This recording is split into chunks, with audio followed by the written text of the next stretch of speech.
పేదల బియ్యాన్ని పందికొక్కులాగా తిన్నటువంటి పేరుని నానిని ఉరితీయాలి. ఏదో అంటారే, చెప్పేయి శ్రీరంగ నీతులు దూరేయి అని ఇతను చేష్టలు అలాగున్నాయి. ఇతను ప్రతి చిన్న విషయానికి మీడియా ముందుకు వచ్చి కూటమి నాయకులు వాళ్ళని కాదు వీళ్ళని కాదు, చంద్రబాబు నాయుడు గారిని, పవన్ కళ్యాణ్ గారిని, పురంధేశ్వరి గారిని, ఎవరిని పడితే వాళ్ళని ఇష్టానుసారం మాట్లాడమే కాకుండా కులాల పేరుతో వాళ్ళ ఇష్టానుసారం మాట్లాడినటువంటి వ్యక్తి ఇవాళ దాదాపు 187 మెట్రిక్ టన్నుల బియ్యాన్ని పందికొక్కు తింటే, బాగా తింటే ఒక పావు కేజీ 1/2 కేజీ తింటుంది పొలాల్లో. కానీ 187 మెట్రిక్ టన్నుల బియ్యాన్ని ఈ పందికొక్కు తినేసింది, అమ్మేసింది. అదేంటంటే వేయింగ్ మిషన్లో ఏమైనా తేడా ఉందేమో కాబట్టి నేను ఫైన్ కడుతున్నాను అంటాడు. ఇతను ఒక బియ్యపు దొంగ, సముద్రం దొంగ ఉంటాడు, బంగారం దొంగ ఉంటాడు, డబ్బులు దొంగ ఉంటాడు. అలాగే పేరిని నాని అనేటువంటి వ్యక్తి ఒక బియ్యం దొంగ. అసలుకి ఇలాంటి దొంగల్ని మనం ఎక్కడ సమాజంలో ఎవరు కూడా క్షమించకూడదు.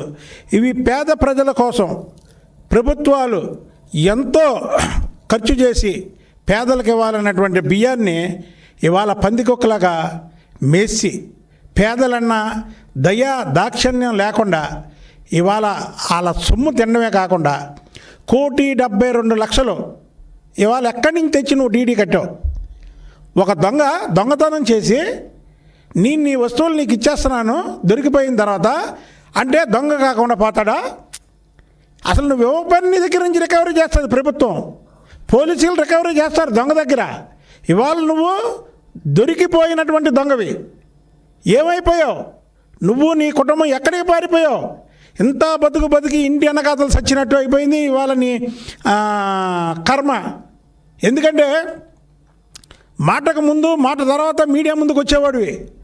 ఆఖరికి కాకినాడ పోర్టులో షిప్పులో బియ్యాన్ని ఆపినప్పుడు కూడా నువ్వే వచ్చి చిలక పలుకులు పలికావు. ఇవాళ ఏమైంది? నీ దొంగతనం బయటపడిన తర్వాత నువ్వు ఏమైపోయావు? సాక్షాత్తు లోక్సభలోనే 3/8/2022లో పీయూష్ గోయల్ గారు దాదాపు 6 లక్షల మెట్రిక్ టన్నుల బియ్యం దారి మళ్ళిందని లోక్సభలో చెప్పినటువంటి విషయం. అది కూడా క్వశ్చన్ నెంబరు 248.